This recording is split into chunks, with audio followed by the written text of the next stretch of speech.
우리는 빛에서 왔으며 빛의 일부다. 우리는 이것을 기억해야 한다. 우리는 인간의 몸으로 세상에 태어나는 때와 그 몸에서 벗어나는 때를 스스로 결정한다. 우리가 세상에 내려온 목적을 달성하고 나면 떠나야 하는 때를 알 수 있다. 지친 영혼이 휴식을 취하고 재충전된 후에는 다시 육신으로 돌아가는 선택을 할 수 있다. 우리가 이번 생에서 지금의 가족을 만난 것은 우연도 갑작스러운 일도 아니다. 우리는 태어나기 전에 이번 삶에 대한 계획을 미리 세웠고 앞으로 살아가게 될 환경도 정했다.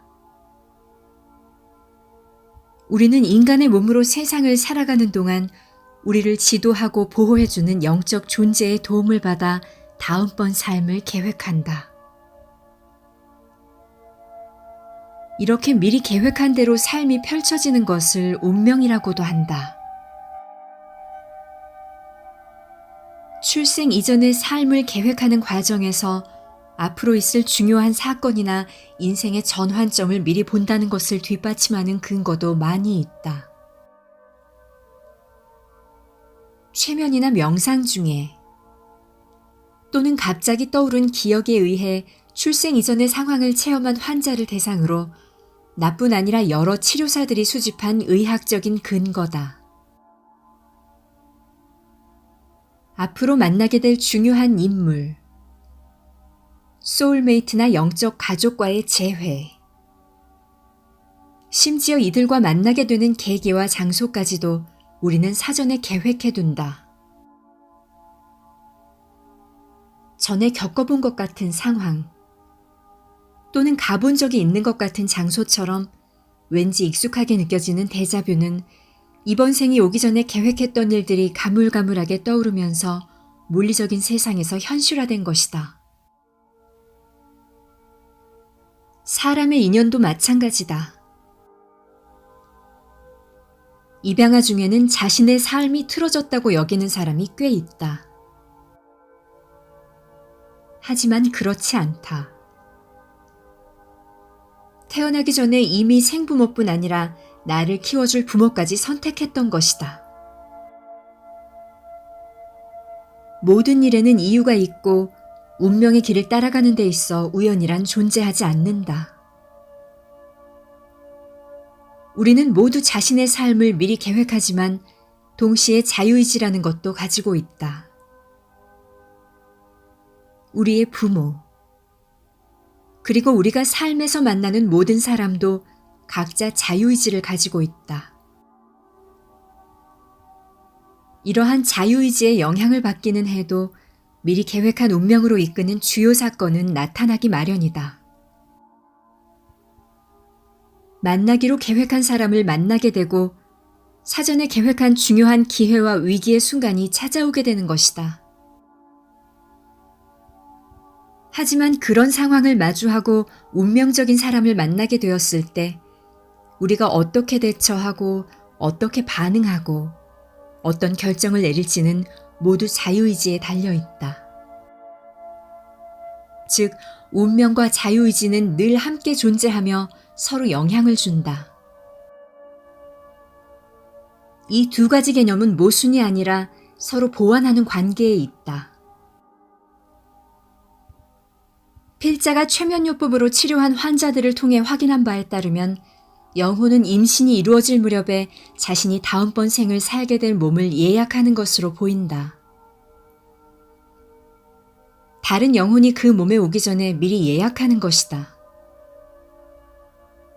하지만 태어나기 전까지는 몸과 영혼의 완전한 합일이 이루어지지 않는다. 그 시기에는 영혼이 태아에 머무를 수도 있고 잠시 빠져나올 수도 있으며 가끔은 이승의 저편에서 경험한 일을 기억하기도 한다. 태아는 또한 자신의 주변 환경이나 어머니 몸의 밖에서 일어나는 일들까지도 인지한다. 영혼은 결코 상처를 입지 않는다. 유산이나 낙태가 된다 해도 영혼은 상처를 입지 않는다. 성공적으로 태어나지 못할 경우 그 영혼이 같은 부모의 다음번 아기로 태어나는 경우도 종종 있다. 예전에 초자연적 현상을 주제로 강의를 한 적이 있는데 심리학을 전공하는 한 대학원생이 자신의 아내가 임신 4개월 때 꾼 꿈 얘기를 들려주었다. 당시 그 부부는 태아의 성별을 모르는 상태였다. 하루는 생생한 꿈을 통해 아직 태어나지도 않은 딸이 그의 앞에 나타났다고 한다. 딸은 미래의 아빠에게 자신의 이름을 얘기하고 바로 전에 살았던 생과 이번 생의 부모를 선택한 이유, 자신이 이번 생에서 풀어야 할 업과 해야 할 일을 설명해 주었다고 한다. 그는 이 놀라운 꿈의 내용을 생생하게 기억하는 상태에서 깨어났다. 그리고 아내에게 얘기했다. 방금 엄청난 꿈을 꿨는데 말이야. 그러자 아내도 동시에 소리쳤다고 한다. 여보, 나도 꿈을 꿨어. 우리 딸이 꿈에 나타났단 말이야. 두 사람이 같은 시간에 똑같은 꿈을 꾼 것이다. 딸이 말한 자신의 이름도 묘사했던 전생의 내용도 이번 생에서 해야 할 일에 대한 내용도 모두 똑같았다. 부부는 충격에 휩싸였다. 앞으로 그 아이의 엄마 아빠가 될 두 사람이 같은 꿈을 통해 같은 메시지를 받았다는 것은 그 정보가 신뢰할 만하다는 점을 뒷받침한다. 5개월 후 아내는 예쁜 딸을 낳았다. 최면요법을 받던 50대 후반의 이탈리아 여성 마리는 자신이 어머니 뱃속에 있던 시기 중 태어나기 한 달 전쯤에 있었던 일이 너무나 생생하게 떠올라 놀라움을 금치 못했다. 그 기억은 나중에 사실로 확인되었다.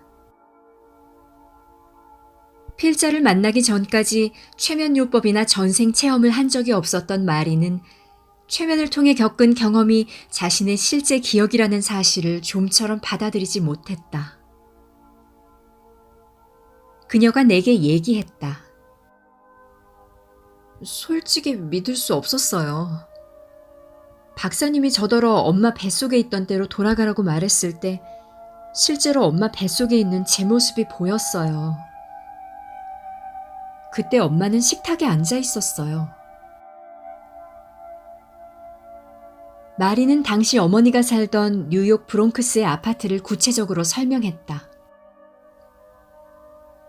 특히 이모와 어머니가 식탁에 앉아 차를 마시던 장면, 이모가 성탄절마다 구워서 가져왔던 이탈리아 쿠키를 먹는 장면 등 마리는 또한 성탄절 연휴까지 아직 2주일이나 남았음에도 불구하고 크리스마스 트리가 장식되어 있는 것을 보고 놀랐다. 그때 마리의 어머니와 이모가 나눈 대화의 내용은 심각했다. 마리의 설명이다. 엄마가 식탁에 앉아 차를 마시고 있어요. 엄마와 이모가 보여요. 물론 저는 엄마 뱃속에 있고요. 엄마가 이모에게 말을 꺼냈어요. 나 오래 살지 못할 거야. 아마 이 애를 키우지 못할 것 같아. 깜짝 놀란 마리는 계속 기억을 더듬었다. 그녀는 뱃속에서 두 사람의 대화를 들으며 자신이 느꼈던 감정을 설명했다. 좀 이상하다는 생각이 들었어요. 실제로 엄마는 제가 태어나고 얼마 지나지 않아 돌아가셨거든요. 성탄절 한두 주 전의 일이었는데 엄마는 이듬해 1월 14일에 폐렴으로 돌아가셨어요. 마리는 잠시 말을 끊었다가 다급하게 말을 이었다. 빨리 이모에게 전화해서 물어봐야겠어요. 실제로 그때 식탁에 앉아 두 사람이 이런 얘기를 나눴는지. 이모는 아마 제가 미쳤다고 생각할지도 모르지만 기억하고 계실 거예요. 두 분이 얘기하는 장면이 똑똑히 기억나요. 저는 몰랐던 얘기지만 마리는 태어난 이후로 어머니가 살던 아파트에 간 적이 한 번도 없었고 전에 이모로부터 그런 얘기를 들은 적도 없었다. 다행히 이모가 살아계셔서 그 당시 일을 알아볼 수는 있는 상황이었다. 여든이신 이모는 여전히 정정하시다고 했다. 2시간 후 마리로부터 연락이 왔다. 이모에게 연락해 사실을 확인한 것이다. 이모한테 전화해서 이모, 저 쿠키예요. 그랬더니 누가 또 죽었냐? 하시더라고요. 누가 죽은 건 아니고 확인할 게 있어서 빨리 말씀드릴 테니 잘 들으시라고 했어요. 그리고 제가 태어나기 얼마 전에, 그러니까 성탄절이 오기 몇 주 전에 크리스마스 트리가 있는 식탁에서 엄마랑 쿠키를 먹으며 대화를 한 적이 있는지 알고 싶다고 했어요. 그러자 이모가 마리의 말을 끊으며 되물었다고 한다. 아니, 대체 그 얘기는 누구한테서 들은 게냐? 그건 나중에 말씀드릴게요. 우선 그날 정확히 무슨 일이 있었는지 얘기해 주세요. 그날은 집에서 막 구운 따끈한 쿠키를 들고 네 엄마를 찾아갔었지.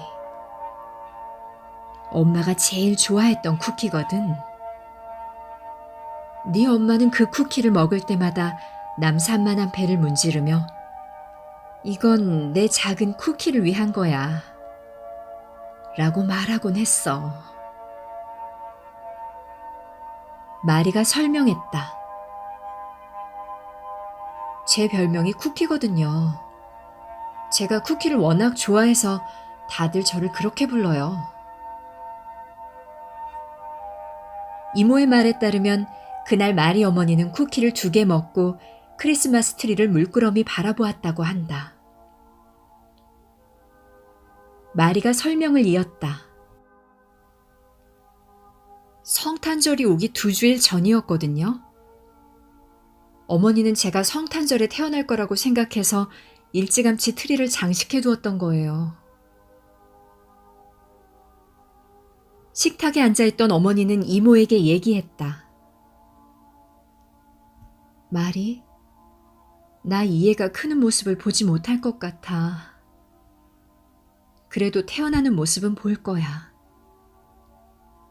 예쁜 딸이라는 것도 알고 있어. 혹시라도 내가 어떻게 된다면 애 이름을 로즈마리로 지었으면 해. 어쨌든 오래 살지는 못할 것 같아. 아니야, 무슨 말도 안 되는 소리를 하고 그래. 하지만 마리 어머니는 이미 확신하고 있었다. 어머니의 얘기가 이어졌다. 내가 없더라도 매년 성탄절에 크리스마스 트리 아래에 내 대신 선물을 놓아주지 않겠니? 마리 어머니는 이때까지만 해도 아주 건강했고 자신이 곧 죽게 되리라고 생각할 만한 징후는 전혀 없었다. 이모가 마리에게 설명했다. 그랬는데 얼마 후 네 엄마가 조금씩 기침을 하기 시작했어. 사실 큰 기침도 아니었어. 그런데 점점 심해지더니 성탄절 무렵에는 폐렴으로 진행되었지 뭐냐. 그래서 너도 태어났을 때 병을 앓았단다. 네 엄마는 결국 폐렴으로 돌아가시고 너만 살아남았어. 마리가 놀라며 말했다. 네, 맞아요, 이모. 저도 알고 있어요. 이모는 계속 궁금해하며 마리에게 질문을 했다. 아니, 도대체 누가 너에게 그런 얘기를 해준 게냐? 이모와 통화를 마친 후 마리는 최면을 통해 떠올린 기억이 사실이라는 것을 인정할 수밖에 없었다. 뱃속에서 보고 듣는 게 정말 가능한가 봐요. 저도 이제는 믿어요. 이모의 증언을 통해 최면요법으로 경험한 감정적이고 생생한 기억이 사실임을 확인할 수 있었던 것이다. 그 외에도 그녀의 어머니가 살고 있던 아파트와 부엌의 모습 같은 세세한 기억도 이모의 얘기를 통해 실제와 같음을 확인했다. 마리 이모는 어머니의 부탁에 따라 그녀의 이름을 로즈마리로 지었다고 한다. 그리고 어머니가 자기 대신 매년 크리스마스 트리 아래에 선물을 놓아달라고 부탁했다는 이야기도 또 한 번 했다. 그래서 실제로 그렇게 하셨는지 물어봤는데 그 약속은 지키지 못했다네요. 우리 둘 다 그녀의 얘기를 듣고 웃었다. 바네사는 파란만장한 삶을 살아온 중남미계 젊은 미국 여성이다. 남편이 병으로 일찍 죽자 그녀는 남편을 잃은 슬픔에 힘들어하고 있었다. 내가 진행하는 큰 워크숍에서 최면 시연을 위해 임의로 참가자 가운데 한 명을 뽑았는데 바네사가 그 주인공이 되었다. 그녀의 아버지를 비롯한 500여 명의 참가자들이 긴장하며 지켜보는 앞에서 그녀는 깊은 최면에 들어갔다. 바네사의 최면 세션 중 가장 중요한 내용은 그녀가 이 세상에 태어나기 전 어머니 뱃속에서 보았던 일들을 기억하면서 드러났다. 바네사는 편안한 상태에서 고도의 집중력을 발휘하며 태아인 자신과 어머니의 자궁을 둘러싸고 있는 아름답고 평온한 빛에 대해 얘기했다. 그 빛이 자신과 어머니가 필요로 하는 영적 영양분을 공급하고 있다고 했다. 그녀는 부모님이 자신을 무척 사랑하고 있으며 어서 나와 만나기를 기대하고 있음을 느낄 수 있었다. 그때 황홀감에 젖어있던 바네사의 얼굴이 갑자기 놀라는 표정으로 변했다. 오, 이런... 다 보여요. 제가 있는 엄마 뱃속뿐만 아니라 밖에서 일어나는 일들까지도 모두 알 수 있어요. 다 보이고 다 느껴져요. 그녀는 어머니 뱃속에 있으면서도 굉장히 많은 것을 인지할 수 있다는 사실에 대해 상당히 놀란 듯했다. 입을 다문 채 눈을 감고 있는 바네사의 눈이 떨리기 시작했다. 나중에 그녀가 전해준 바에 따르면 그때 많은 것을 관찰하고 있었다고 한다. 그리고 세션이 끝난 후 바네사의 아버지는 그녀가 최면 상태에서 묘사한 그녀가 태어나기 전에 여러 가지 일이 사실임을 확인해 주었다.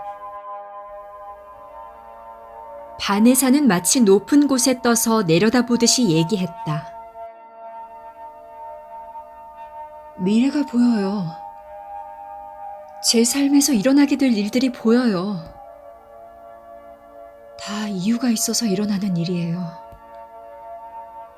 저는 그게 우연히 일어난 거라고 생각했는데 그게 아니었어요. 그녀는 최면 상태에서 눈부시게 밝은 빛과 예민해진 의식을 체험하고 자신의 삶의 계획과 운명을 인지하면서 무거운 짐처럼 들고 다니던 슬픔을 서서히 내려놓았다. 어머니 뱃속에서 있었던 일들을 다시 체험하면서 현재의 삶을 좋은 방향으로 전환시키기 시작한 것이다. 태아 시절의 기억이 중요한 데는 여러 가지 이유가 있다. 이 기억에는 유아기에 겪은 트라우마나 인간관계에서 비롯된 증상을 호전시키는 효과가 있다. 또한 태아도 의식적인 활동을 하고 있고 태아와 신생아가 우리가 생각하는 것보다 훨씬 많은 것을 인지하고 있음을 보여준다. 상당히 많은 정보를 받아들이고 이해하는 것이다.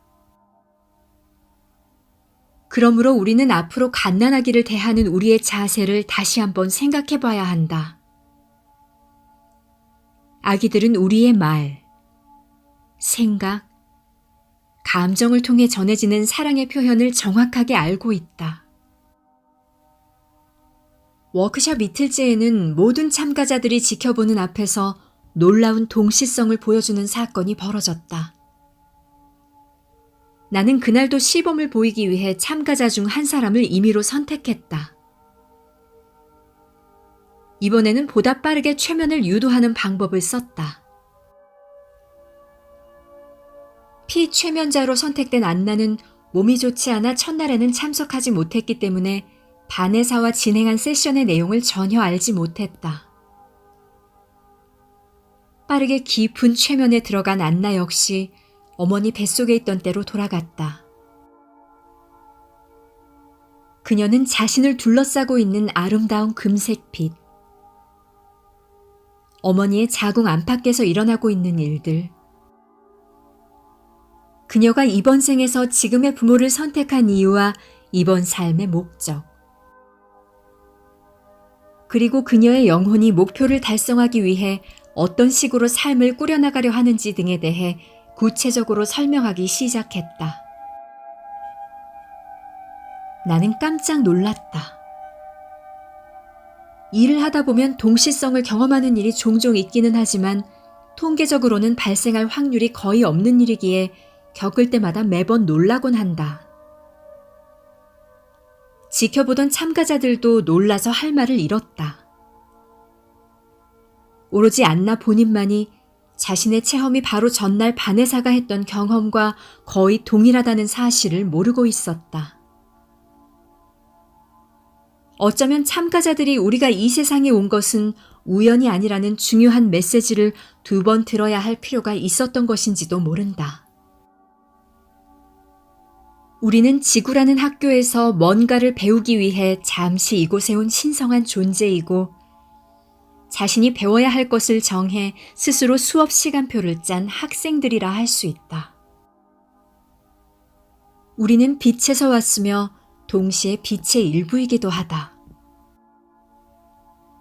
그리고 우리는 우리가 생각하는 것보다 훨씬 지혜로운 존재다. 우리 모두는 이것을 꼭 기억해야만 한다.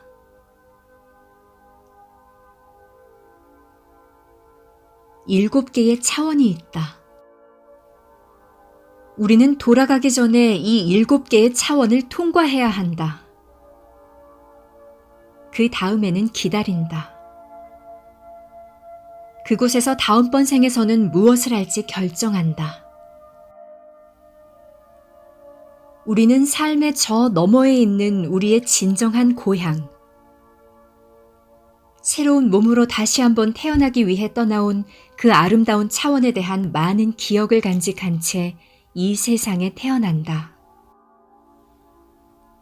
많은 사랑을 주고받고 순수한 기쁨을 경험하고 현재의 순간을 완전하게 만끽할 수 있는 놀라운 능력을 가지고 태어난다. 아기들은 과거와 미래에 대해 걱정하지 않는다. 자연스럽고 온전하게 지금 이 순간을 느끼며 살아간다. 우리는 원래 그렇게 살도록 태어났다. 하지만 한편으로 우리는 아주 어린 시절부터 정신적인 폭력에 시달리기 시작한다. 부모와 사회로부터 또는 문화적 종교적인 가치나 요구를 주입당하면서 우리가 지닌 타고난 능력이 억눌리기 시작한다.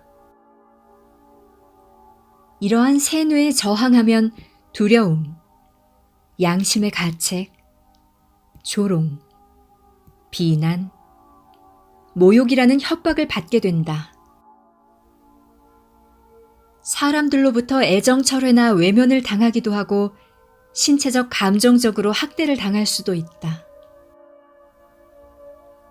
부모님이나 학교 선생님, 그리고 우리 사회와 문화는 때로 우리에게 위험한 거짓을 가르치기도 하고 실제로 이런 경로를 통해 거짓을 배우게 되는 경우도 허다하다. 되돌릴 수 없는 파괴를 향해 무모하게 나아가고 있는 오늘날의 세상만 봐도 이를 쉽게 알 수 있다. 그러나 우리가 배우려는 자세만 되어 있다면 아마도 아이들이 이에 대한 해결책을 보여줄 수 있을 것이다. 어떤 엄마가 갓난아기 방에 들어갔다가 6살 먹은 큰애가 아기에게 간절한 표정으로 이렇게 말하는 것을 보았다는 얘기도 있다. 동생아, 천국이랑 하느님에 대해서 좀 말해줄래? 조금씩 잊어버리고 있단 말이야. 그렇다. 아이들이 잊어버리기 전에 그들로부터 배워야 한다. 이번 생은 물론이고 전생에서도 우리 모두는 한때 아이였다. 우리는 여러 번의 삶을 살면서 기억하고 또 잊어버리기를 반복했다. 이제는 우리 자신과 이 세상을 구하기 위해서 반드시 옛 기억을 떠올려야만 한다. 우리에게 많은 슬픔과 좌절을 가져다 준 세뇌의 흔적을 씻어내기 위해 용기를 내야 한다. 사랑하고 기뻐하는 능력을 되찾아야 한다. 그리고 아이 때처럼 완전한 인간으로 되돌아가야 한다.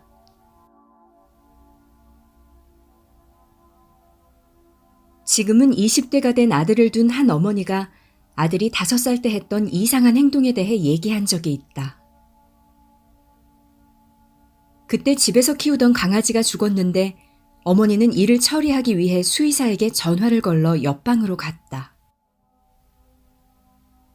통화를 마치고 강아지와 아들이 있던 방으로 돌아온 어머니는 깜짝 놀랐다. 방으로 돌아왔는데 아이가 강아지를 꽁꽁 싸매놓았어요. 내 발은 버터를 바른 뒤에 일회용 밴드로 묶었고 머리부터 몸통, 꼬리까지도 버터를 바른 후 붕대로 싸매놓은 거예요. 죽은 강아지를 말이에요. 깜짝 놀라서 물었죠. 세상에, 지금 뭐 하는 거니? 그랬더니 아이가, 엄마, 우리 강아지가 천국에 더 빨리 갈 수 있도록 해준 거예요. 라고 아무렇지도 않게 말하는 거예요. 어머니는 말을 이었다. 저는 아이가 텔레비전에서 세서미 스트리트 같은 걸 보고 따라한 것이라고 생각했어요. 그러다가 몇 년이 지났는데 전생이나 이런 거는 전혀 몰랐을 때예요. 친구와 차를 마시다 우연히 그때 얘기가 나왔어요. 그랬더니 그 친구가 그러더군요. 전생이 이집트인이었던 모양이네. 고대 이집트에서는 개가 죽으면 그렇게 처리했거든. 네 아들도 그래서 강아지에게 기름을 바르고 붕대로 싼 거 아닐까? 다음날 그녀의 친구는 고대 이집트인들의 매장 풍습이 그림으로 실린 책을 들고 왔다고 한다. 친구가 책을 한 권 들고 왔는데 아이가 강아지에게 했던 것과 똑같은 방식으로 매장을 하는 그림이 있더군요. 소름이 돋았어요. 그래서 아들에게 어렸을 때 강아지에게 버터를 바르고 밴드로 둘둘 감았던 일을 기억하냐고 물었더니 기억난다고 하더라고요. 강아지가 죽었으니까 당연히 그렇게 해야 한다는 생각이 들었대요. 강아지의 시신 위로 둥둥 떠있는 영혼이 보이더라는 거예요. 5살짜리가 영혼을 알았던 거죠. 그래서 그렇게 한 거래요. 어머니가 계속 말을 이어갔다. 이제는 아들이 전생에 이집트인이었다는 것을 확신하고 있습니다. 우리 가족은 원래 유대인이지만 전혀 다른 문화들이 이렇게 서로 연결되는 것도 참 좋다는 생각이 들어요. 작가인 캐리 윌리엄스도 내게 놀라운 사례를 하나 들려줬다. 뉴욕에 살고 있는 4살 배기 쌍둥이 형제의 얘기였다. 쌍둥이의 아버지는 유명한 의사였다. 어느 날 부부는 쌍둥이가 이상한 언어로 얘기하는 것을 우연히 보게 되었다. 어린애들이 마음대로 지어낸 말이라고 하기엔 아주 세련되고 정교한 언어였다. 텔레비전이나 전화기처럼 주위에 있는 물건을 가리키며 자기들끼리 지어낸 것이 아니라 완전한 형태를 갖춘 정체불명의 사투리처럼 들렸다는 것이다. 부부로서는 처음 들어보는 단어들이었다. 부부는 콜롬비아 대학교 언어학부에서 고대 언어를 강의하는 교수에게 쌍둥이를 데려갔고 교수는 아이들이 중얼거리는 옹알이가 아람어라고 알려줬다. 아람어는 중동의 시리아 일부 오지에서만 사용되고 있는 사실상 사어라고 할 수 있는 고대 언어다. 창세기에 나오는 노아의 아들 셈의 후손인 셈족이 사용했다고 알려진 아람어는 예수 시대에는 팔레스타인 지역에서 주로 사용된 언어였다. 제 아무리 뉴욕이라 해도 텔레비전 같은 것을 통해 고대 언어인 아람어를 쉽게 접할 수는 없는 법이다. 하지만 전생의 기억이 담긴 저장소를 통해 오래된 지식을 끄집어낼 수는 있다. 특히 아이들일수록 이에 능하다. 예를 들어 어린 자녀에게 네가 더 컸을 때의 일들이 기억나는지 물어보고 아이의 답변에 귀를 기울여보자. 그 이야기는 아이의 단순한 상상력에서 나온 것 이상일 수도 있다. 아이가 기억하고 있는 전생의 이야기일 수도 있는 것이다. 놀이에 흠뻑 빠져있는 아이들의 즐거운 모습을 지켜보는 것은 항상 보람있는 일이다. 대다수의 어른들은 삶의 재미를 만끽하는 법도 작은 것이 주는 즐거움을 느끼는 법도 잊어버렸다. 성공과 실패에 대해 너무 많이 걱정하고 다른 사람에게 어떻게 보일지 지나치게 신경 쓰고 미래에 대해 걱정하느라 삶을 즐기는 법을 잊어버린 것이다. 이럴 때 아이들을 보면 재미있게 사는 게 어떤 것인지 다시 한번 기억해낼 수도 있다. 아이들은 기쁨과 즐거움, 지금 이 순간, 믿음, 친구의 소중함 등 우리가 어렸을 때 최고로 삼았던 가치들, 인생에서 가장 중요한 것들을 떠올리게 한다. 우리는 아이들을 통해 실로 많은 것을 배울 수 있다.